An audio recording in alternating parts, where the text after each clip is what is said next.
जय हिंद दोस्तों, कैसे हैं आप सब लोग। I hope all are well. दोस्तों, आप लोगों में से कई सारे बच्चों का क्वेश्चन था कि सर पीपीडीटी का स्टोरी हम लिखना बहुत अच्छे से सीख गए हैं, टीएटी और पीपीडीटी में क्या डिफरेंस होता है, और अगर हम डायरेक्टली सिर्फ टीएटी पर ही फोकस करें तो हमें टीएटी का स्टोरी कैसे लिखना है, वो स्टोरी का क्या मूल मंत्र होना चाहिए जिससे हमारे साइकोलॉजिस्ट के सामने हम एक अच्छी स्टोरी वहां पर प्रेजेंट कर पाए। तो जनरली यही है कि एसएसबी क्या है, represent your self in A presentable manner. आप अपने आप को प्रेजेंटेबल मैनर में जब तक रिप्रेजेंट नहीं करेंगे आप रिकमेंड नहीं हो सकते। And in front of the psychologist आप पर्सनली तो जाते ही नहीं हो। आईओ साहब के सामने आप खुद पर्सनली बैठ करके इंटरव्यू देते हो, पर साइकोलॉजिस्ट तो आपको सिर्फ उतनी टाइम तक देखता है जितनी देर वो आपका टेस्ट कंडक्ट करा रहा है। उसके बाद में तो साइकोलॉजिस्ट के सामने सिर्फ आपका डोजियर होता है और आपका पीआईक्यू फॉर्म। तो डोजियर और पीआईक्यू फॉर्म के बेसिस पर ही साइकोलॉजिस्ट आपका असेसमेंट करते हैं और वही आपको जो है पास फेल करते हैं। तो आपको टीएटी के स्टोरीज जब आप लिखोगे तो टीएटी के स्टोरीज में क्या क्या मेन बातें हैं जिनको आपको ध्यान में रखना है, और अगर वो सारी बातें आप फोकस करके स्टोरीज लिखोगे तो डेफिनेटली आपका टीएटी बहुत अच्छा जाएगा। एंड दोस्तों, एक और बात आपको बता देता हूं कि टीएटी का जो वेटेज है पूरे साइकोलॉजी में वो लगभग 60 से 65% है। यानी कि अगर आपने टीएटी सुधार लिया तो बाकी चीजें बाय डिफॉल्ट अच्छी हो जाएगी एंड डेफिनेटली आप साइकोलॉजिस्ट की तरफ से क्लियर हो जाओगे। तो आइए देखते हैं टीएटी के स्टोरीज को लिखते टाइम पर किन बातों को हमें स्पेशली दिमाग में रखना है। सबसे पहले, since the picture on the screen is shown for a very short time, you must observe all the details very carefully and try to retain them in your mind. सबसे बड़ी और इंपॉर्टेंट इंफॉर्मेशन, कई बार क्या होता है student या फिर candidate लिखने की इतनी जल्दी में होते हैं कि वो पिक्चर को ठीक से ऑब्जर्व नहीं करते हैं। Because the picture is shown to you for 30 seconds, तो in that 30 seconds observe the picture very carefully, और उस पिक्चर में जो छोटे छोटे डिटेल्स दिए हुए हैं उन डिटेल्स को ऑब्जर्व कीजिए और साथ ही उनको अपने माइंड में रिटेन कीजिए। क्योंकि पिक्चर के अंदर जो दिख रहा है अगर वो सब आप अपनी स्टोरीज के अंदर शामिल कर पाएंगे तो आपकी स्टोरी फिर रिलेवेंट बनेगी।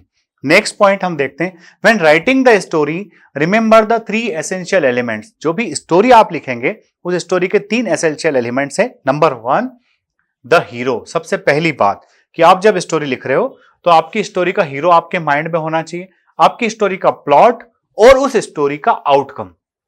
तो भाई जो पिक्चर आपने देखा उस पिक्चर को देखने के बाद वहां आप अपना हीरो एक सेलेक्ट कीजिए, अपना हीरो चूज कीजिए, आप स्टोरी का प्लॉट अच्छा बनाइए और साथ ही साथ कहीं ऐसा ना हो कि स्टोरी आपकी पॉजिटिव एंडिंग में एंड ही ना हो। तो outcome is also very important. तो ये तीनों बातें आपकी स्टोरी में ठीक से होना चाहिए and do justice to all these 3। तीनों के साथ आपका जस्टिस होना चाहिए। ऐसा ना हो कि आप आउटकम को सिर्फ आधी लाइन में ही खत्म कर दो, ऐसा ना हो कि हीरो को आप ठीक से इंट्रोड्यूस ही ना करा पाओ, ऐसा ना हो कि आप प्लॉट भी ठीक से ना बना पाओ। तो तीनों चीजों को आपको अच्छे से लिखना है। फिर आप देखते हैं, you have to identify yourself with the hero. आपको हीरो के साथ, यानी कि हीरो आप खुद ही हो, है ना, विद द हीरो और chief character in the story. आप खुद ही स्टोरी के हीरो हो, आप ही स्टोरी के चीफ कैरेक्टर हो। The qualities of the hero has to confirm to your nature and reflect to your personality. Generally बच्चों जब भी हम कोई पिक्चर देखते हैं उस पिक्चर को देखने के बाद हमारे माइंड में जो रिएक्शंस आते हैं, जो रिस्पॉन्स हमारे माइंड में आता है, बेसिकली वो पूरा रिस्पॉन्स जो रहता है हमारी लाइफ टाइम की सिखलाई का नतीजा होता है। तो उस स्टोरी को लिखते टाइम पर डेफिनेटली उसमें हमारी वैल्यूज वहां पर जरूर शामिल होती ही होती है, वो अपने आप हो जाती है, उसको आपको अलग से डालने की जरूरत नहीं है। आपको जस्टिस करना है पिक्चर के साथ में कि जो पिक्चर आपको दिखाया गया था आप उसी के साथ स्टोरी बना रहे हो ना। कई बच्चे क्या करते हैं कि पिक्चर देखने के बाद हीरो जब बनाते, जब कहा जाता है hero should be like you, तो वो अपनी जबरदस्ती कुछ डिफरेंट क्वालिटीज उस पिक्चर के अंदर, चाहे स्टिमुलस ना हो फिर भी उस स्टोरी के अंदर वो कुछ एक्स्ट्रा क्वालिटीज डालने की कोशिश करते हैं। वो एक्स्ट्रा क्वालिटीज की वजह से आपका स्टोरी इररिलेवेंट हो जाता है। तो आपको वहां पर अपनी क्वालिटीज को वहां दिखाना है। क्वालिटीज कैसे दिखाओगे कि साहब आप स्पोर्ट्समैनशिप आपके अंदर है तो आपका हीरो भाग के गया, वो पढ़ना, वो सिलेक्ट होना चाहता है एग्जाम में तो उसने लेट नाइट तक स्टडी किया, खूब वो लंबा टाइम पढ़ा और एग्जाम को क्लियर किया। तो ये सारी चीजें आप जब अपनी स्टोरी को लिखोगे तो उसके अंदर क्या क्या चीजें शामिल हो सकती है, क्या क्या बातें एक्सप्रेस हो सकती है, तो वहां पर आप देखोगे सोशल सर्विस से रिलेटेड बातें वहां पर शामिल हो सकती है, टीम स्पिरिट आप वहां दिखा सकते हो, कोऑपरेशन एंड हार्डवर्क वहां हो सकता है, a spirit of understanding risk and facing adventure. जब कोई ऐसा पिक्चर आ जाए जहां पर रिस्क इन्वॉल्व है, तो आप रिस्क को किस तरह से लेते हैं, आप उस एडवेंचरस पार्ट को किस तरह से हैंडल करते हैं, कैसे आपका हीरो वहां पर जीत करके बाहर आता है, वहां पर आप अपनी ऑर्गेनाइजेशनल एबिलिटी एंड लीडरशिप को भी शो कर सकते हैं। बट आपको क्या शो करना है आपके हाथ में नहीं है। Everything will be depend on the picture. As is the picture, so is the story. जैसा पिक्चर होगा उसी तरह का स्टोरी आपको लिखना होगा। आइए और नेक्स्ट किन बातों को आपको ध्यान रखना है, तो नेक्स्ट पॉइंट हम देख रहे हैं, try not showing any villain in the story. कोशिश कीजिए कि स्टोरी में आप किसी को विलेन ना बताओ कि उसने धक्का मारा और एक व्यक्ति गिर गया। तो जब साथ में जाते तो हम किसी को धक्का मारने के लिए तो जाते नहीं है कि हमने धक्का मारा, या फिर किसी थर्ड पर्सन ने धक्का मारा, सेकंड गिर गया और आपने जाके बचा लिया, उसको जनरली आप लोग खुद भी अदर्स बैड कहते हो। तो unless it has been explicitly shown in the picture, जब तक विलेन आपको क्लियर कट पिक्चर में नहीं दिखाया जाता है तब तक आपको पिक्चर में किसी को जबरदस्ती विलेन नहीं बनाना है। Hero should lead the story. आपका हीरो ही आपकी स्टोरी को लीड करेगा, वही मेन टास्क करेगा, उसी के हाथ में सारे एक्शंस होंगे। Side characters are just the good followers of the hero. जो आपके साइड कैरेक्टर्स होंगे वो आपके हीरो के सिर्फ और सिर्फ क्या रहेंगे, फॉलोवर्स रहेंगे।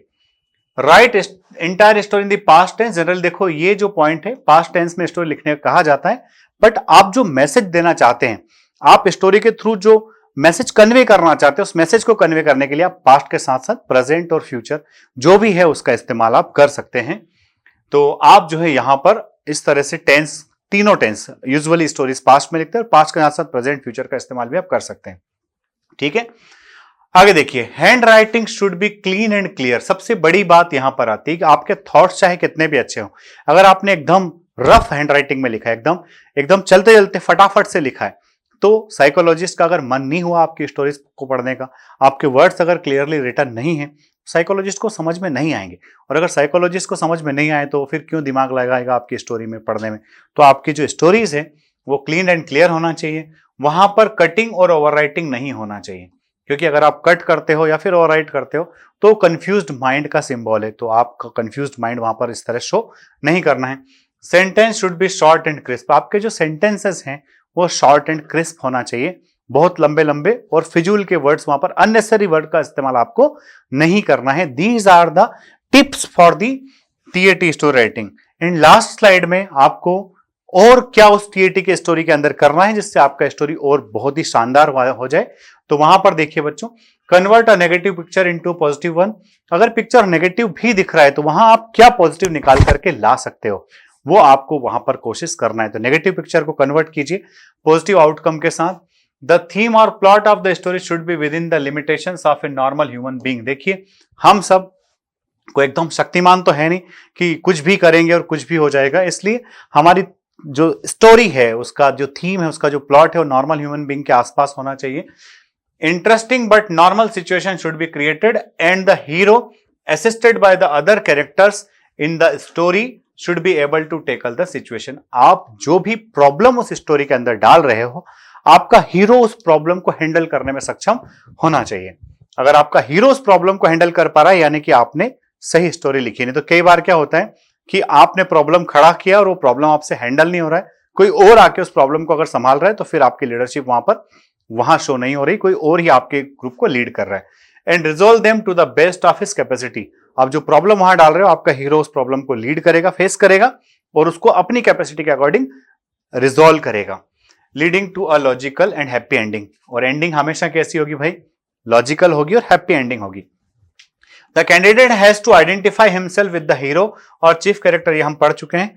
Do not write any lesson, सबसे इंपॉर्टेंट बात, do not write any lesson और morals of at the end of the story. कुछ बच्चे क्या करते हैं, स्टोरी के एंड में लिख देते हैं कि moral of the story is, lesson of the story is. नहीं, आपने जो कुछ लिखा है उसमें ऑलरेडी आपने आउटकम के तौर पर कुछ ना कुछ अच्छा रिजल्ट लिखा है, तो लेट द साइकोलॉजिस्ट जो आपकी स्टोरी पढ़ रहे हैं उनको समझने दीजिए कि इस स्टोरी में आपने किया क्या, इसका मॉरल क्या, इसका लेसन क्या है।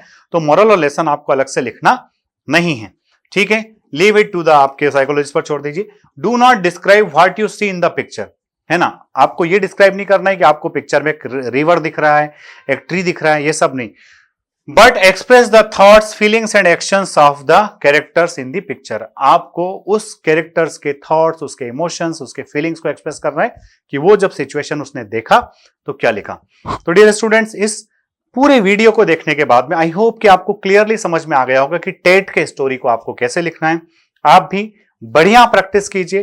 Practice beats the talent. अगर आप खुद प्रैक्टिस करोगे, खूब से प्रैक्टिस करोगे, तो डेफिनेटली आप टैलेंट को बीट कर सकते हो and you will be recommended soon in this very first attempt only. Video अगर अच्छा लगा है तो इसको लाइक शेयर सब्सक्राइब करना ना भूलें। और एसएसबी इंटरव्यू का नया कैंप हमारा जो है वो 4 दिसंबर से स्टार्ट हो रहा है। आप उसका हिस्सा बन सकते हैं। इंस्टाग्राम और टेलीग्राम पर मैं करंट अफेयर्स की पीडीएफ्स आपको डाल रहा हूं, वो पीडीएफ्स आपको वहां से मिल जाएगी। जय हिंद, जय भारत, इंकलाब जिंदाबाद, भारत माता की जय।